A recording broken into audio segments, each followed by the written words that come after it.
Bismillahirrahmanirrahim. Assalamualaikum warahmatullahi wabarakatuh. Waalaikumsalam warahmatullahi wabarakatuh. Sebelumnya perkenalkan, nama saya Cinde, saya dari Universitas Pajajaran Ya. atau Unpad. Izin Ustadz, mungkin saya di sini saya bukan mau bertanya, tapi saya ingin meminta doa dari Ustadz dan dari teman-teman sekalian di sini yang mungkin mohon dipimpin oleh Ustadz untuk mendoakan ayah saya yang baru saja berpulang pada Selasa kemarin, yang mana kebetulan beliau berpulang sesaat setelah melaksanakan ibadah umroh, yang mana beliau drop di dalam pesawat ketika menuju kembali ke tanah air dan tidak terselamatkan sehari setelah beliau mendarat di Indonesia. Mungkin mohon saya meminta doa dari Ustadz dan dari teman-teman sekalian untuk bekal ayahanda saya, bekal ayahanda tercinta saya di alam sana. Semoga teman-teman sekalian berkenan dan semoga doa baik teman-teman menjadi kebaikan pula untuk kalian semua. Untuk nama ayah saya, punten Ustadz, nama ayah saya Bapak Tarya Setiawan bin Dihatma. Bapak siapa? Bapak Tarya Setiawan Tarya Setiawan bin Dihatma. Dan mungkin ini berhubungan pula dengan life crisis saya, di mana saya yang tiba-tiba menjadi yatim di saat saya yang sedang mengejar gelar saya. Saya sedang mengejar pendidikan saya untuk membanggakan orang tua saya.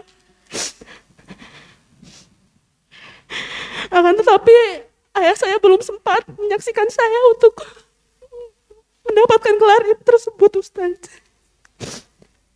Terima kasih, Ustadz. Terima kasih banyak. Dengan siapa namanya? Nama ayah saya. Enggak, nama kamu? Saya Cinde. Cinde.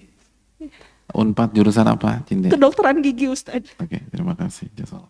Terima kasih. Nasallallahu alaihi wasallam an yuwaffiqa li husnil khatimah. Kita meminta kepada Allah dengan nama-nama yang husna dan sifat-sifat yang mulia agar Allah memberikan ayah dari Cinde husnul khatimah dan juga memberikan husnul khatimah kepada seluruh orang tua kita. Amin ya rabbal alamin. Yang pertama, itu yang pertama. Yang kedua yang ingin saya sampaikan bahwa beliau wafat Selasa kemarin ya, setelah umroh.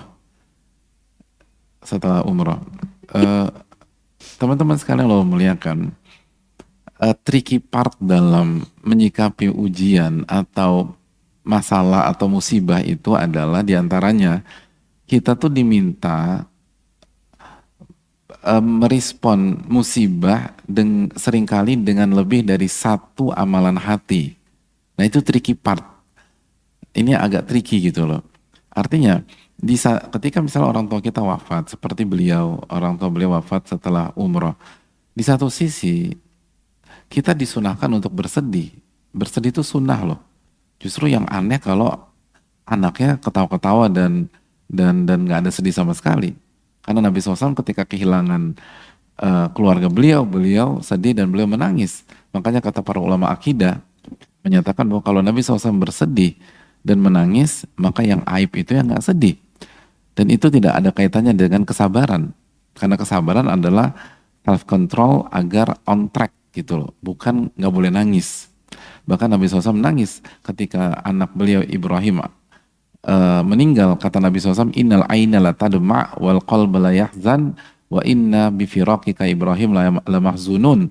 Sesungguhnya mata ini meneteskan air mata, hati itu sedih, dan dengan perpisahan ini kami benar-benar sedih wa Ibrahim. Jadi Nabi SAW sedih.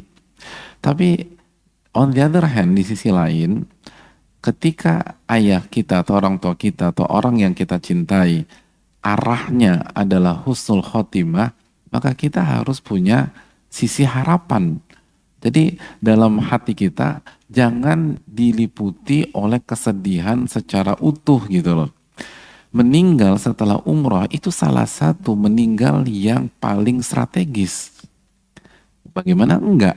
Nabi SAW mengatakan bahwa umroh itu umroh yang satu dengan umroh yang berikutnya adalah menggugurkan dosa. Jadi umroh itu penggugur dosa. Jadi bayangkan setelah dosa-dosa beliau digugurkan, wafat. Itu kurang keren. Apa meninggal seperti itu? Karena parameternya kan bukan kapan parameternya kan bukan kapan kita meninggal, tapi parameternya adalah bagaimana kita meninggal. Itu poin. Bagaimana kita meninggal? Husnul khotimah atau su'ul khotimah. Jadi meninggal dengan baik atau meninggal dengan buruk. Kalau kita dikasih atau orang tua kita dikasih meninggal setelah beribadah, setelah umroh, setelah sholat di Masjidil Haram yang pahala sholat di sana lebih dari 100.000 kali lipat sekali sholat. Lalu misalnya secara umum jamaah umroh itu beberapa hari di Masjidil Haram.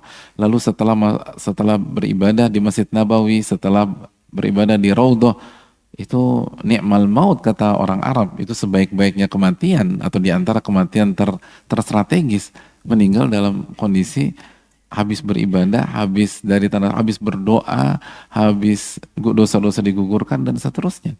Jadi itu adalah kenikmatan yang luar biasa.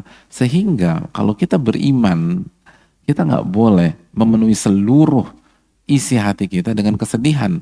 Harus ada sisi harapan.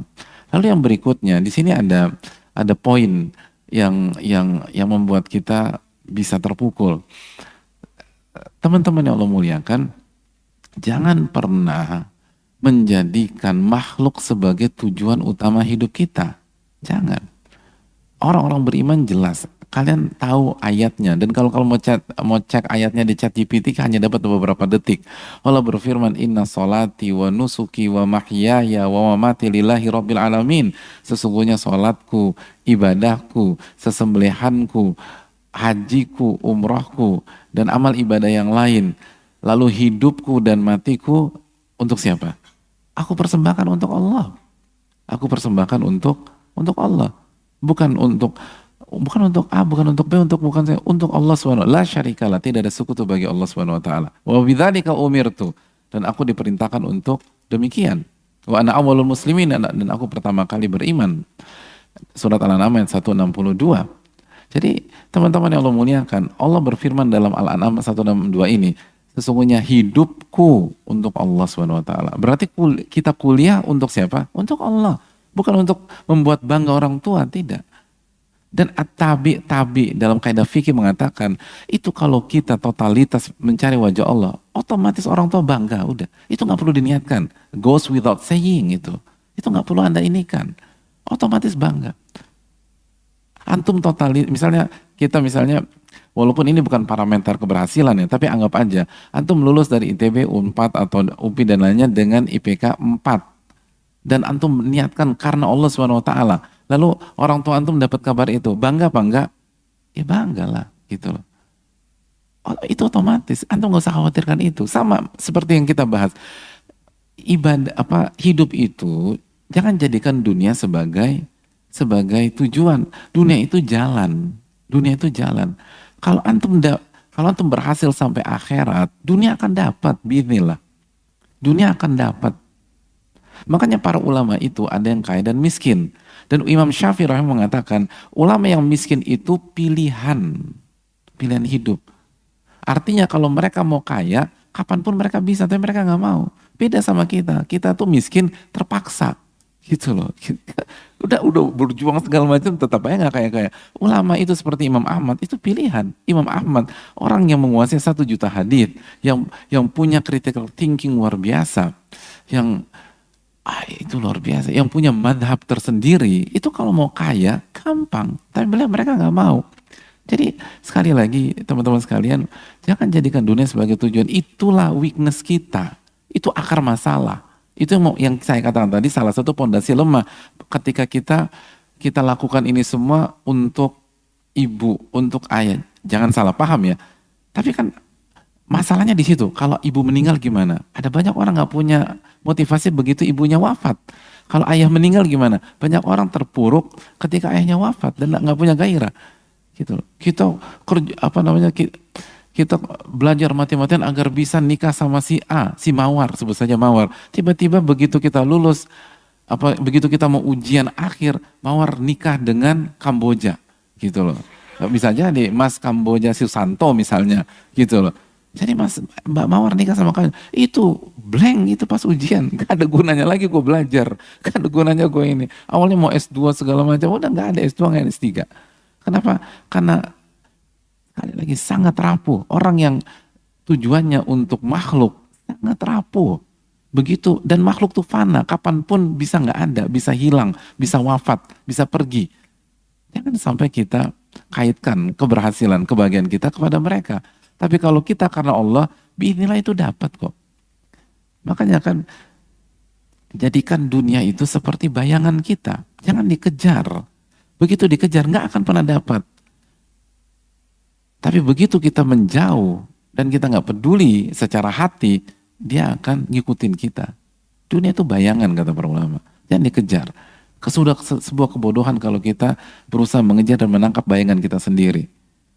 Makanya kata Nabi SAW, melakukan nanti dunia hamma farraqallahu syamla. Barang siapa yang dunia menjadi obsesinya, maka Allah akan buat urusannya berantakan. Wa ja'alal faqra baina ainai. Dan Allah akan buat dia paranoid terhadap kemiskinan dan kefakiran, ketakutan. Walam ta'ti dunya illa ma kutibalah. Dan yang datang kepada dia pun sesuai dengan takdirnya, nggak akan nambah juga. Jadi orang yang jadi ahli dunia nggak akan merubah takdir.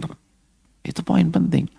Kalau kalian mau kuat, kalian harus menjadi anak muda yang bertauhid, lalu orientasi akhirat. Maka semua isu nggak akan bisa menjatuhkan kalian. Itu yang paling penting. Makanya bangun pondasi yang benar gitu loh. Jadi, dan yang terakhir, justru ketika ayah kita wafat, kita harus lebih semangat, bukan kehilangan motivasi, harus jauh lebih semangat. Kenapa demikian? Karena untuk membackup ayah kita dalam barzakh atau untuk membackup ibu kita di alam barzakh adalah anak yang soleh. Idza mata ibnu Adam in qata amalu, kata Nabi SAW. Jika anak Adam itu meninggal, maka seluruh amalnya terputus kecuali 3 hal. Shadaqatun jariyah, sedekah yang mengalir, wa ilmun yuntafa'u bihi, ilmu yang bermanfaat, dan yang ketiga waladun sholih yad'ulah, anak yang soleh yang senantiasa berdoa dan beribadah untuk Allah sehingga pahalanya sampai ke orang tua. Jadi begitu orang tua kita meninggal, salah satu orang tua meninggal, menjadi anak yang soleh sudah hal yang nggak bisa dinego lagi.